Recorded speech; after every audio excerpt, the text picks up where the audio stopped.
He's got so much skill on a dirt bike that, yeah, the bike cannot be like super comfortable. So I'm like, is he saying that and he can't go as fast as Jett because of the bike? I think that's what he's saying. Cooper Webb knows how to race. Jett knows how to go fast. He knows how to pass people and go at a pace that a lot of guys just can't go at. Cooper Webb knows how to race you.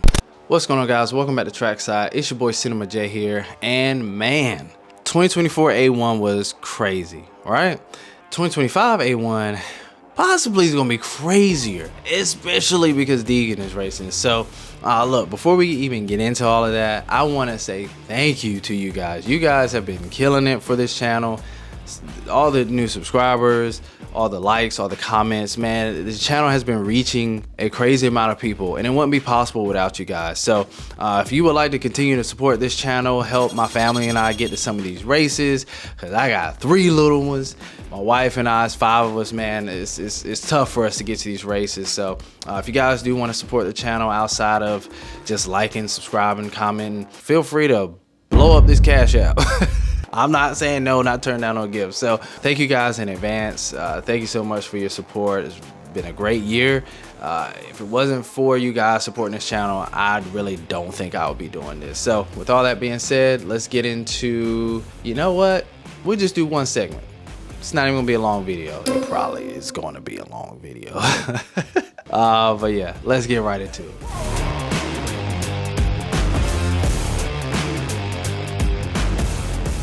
All right, now 2024 A1, RJ Hampshire came in and won the main event, and he won the championship. 2025 A1, I'm gonna just go ahead and say it. Deegan is gonna win the first race, and he's gonna win the championship. So I just don't see anybody beating him, man. I don't see it. I don't even know who else is racing besides the people on Deegan's team. I really hate that.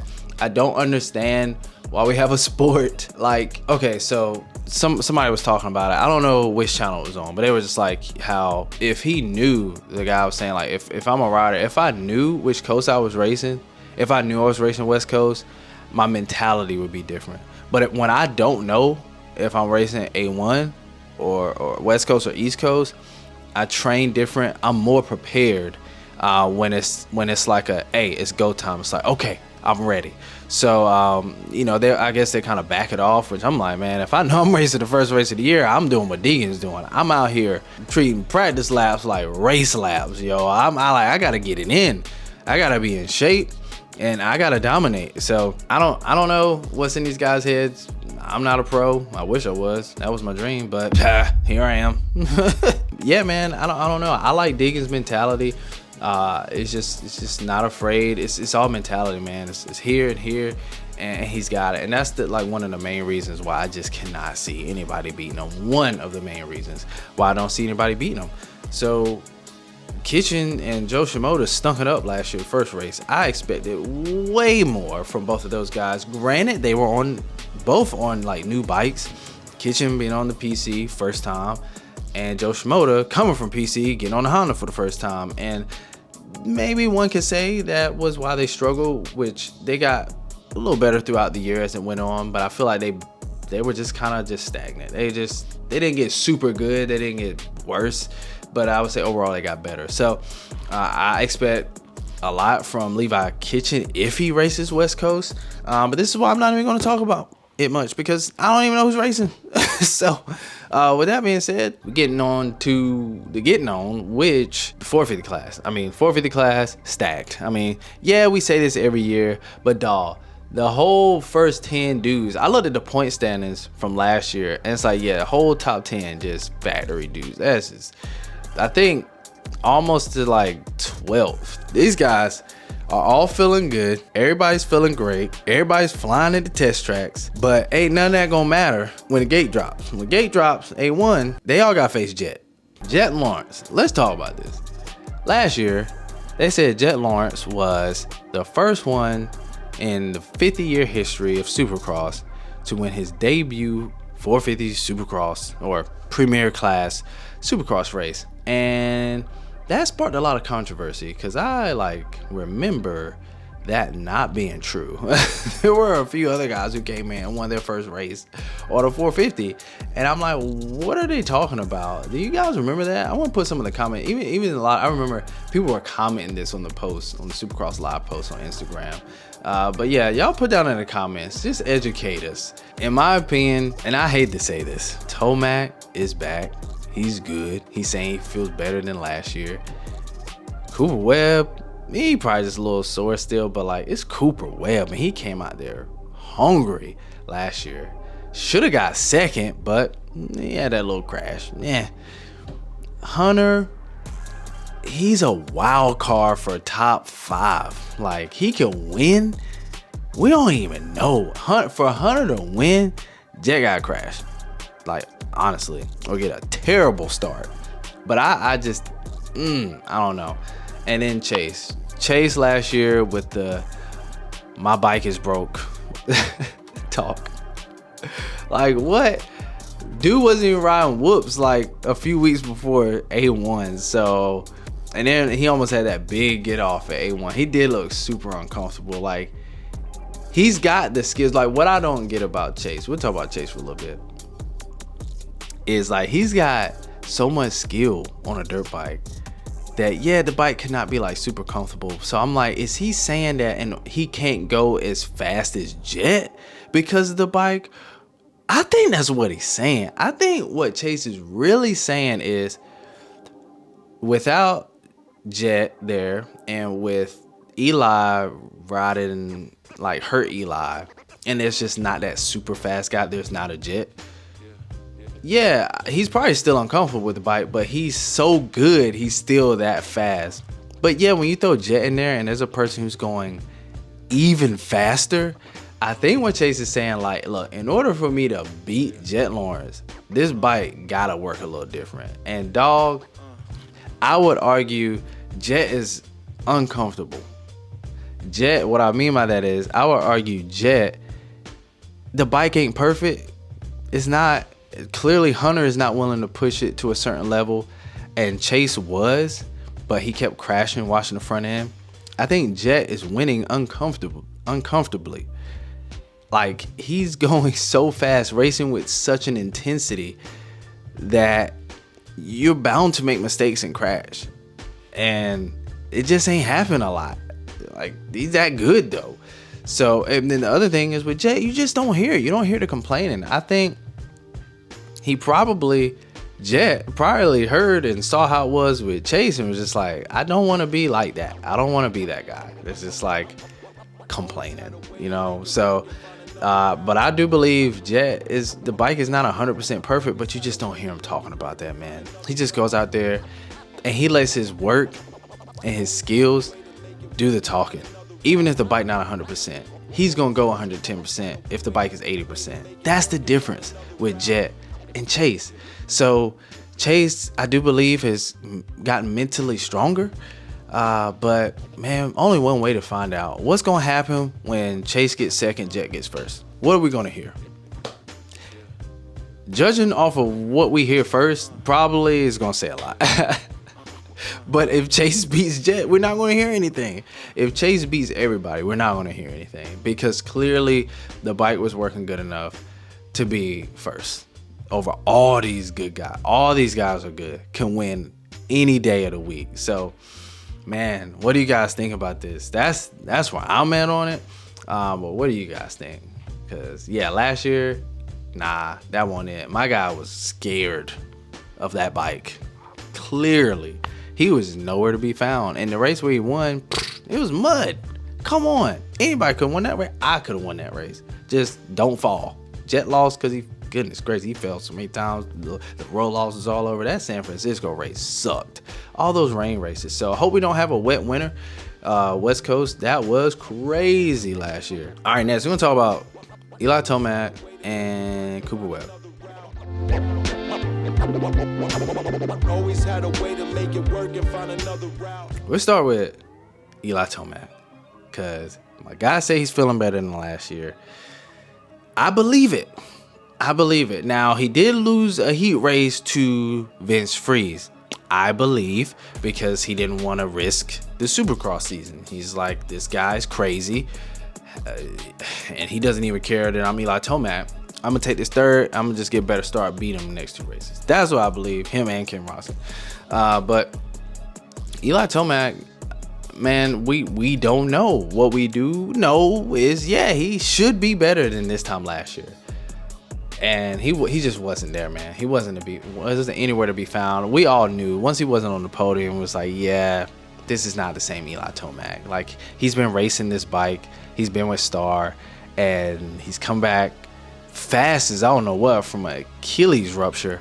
But hey, I'm expecting Eli to get whole shots and to be battling up front and to be fighting off Jett. Yes,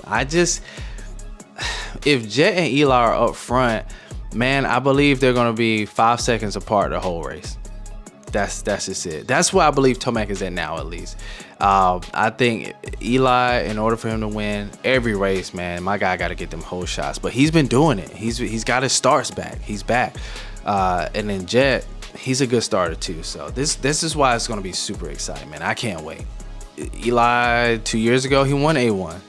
He did it. So I believe he could do it again.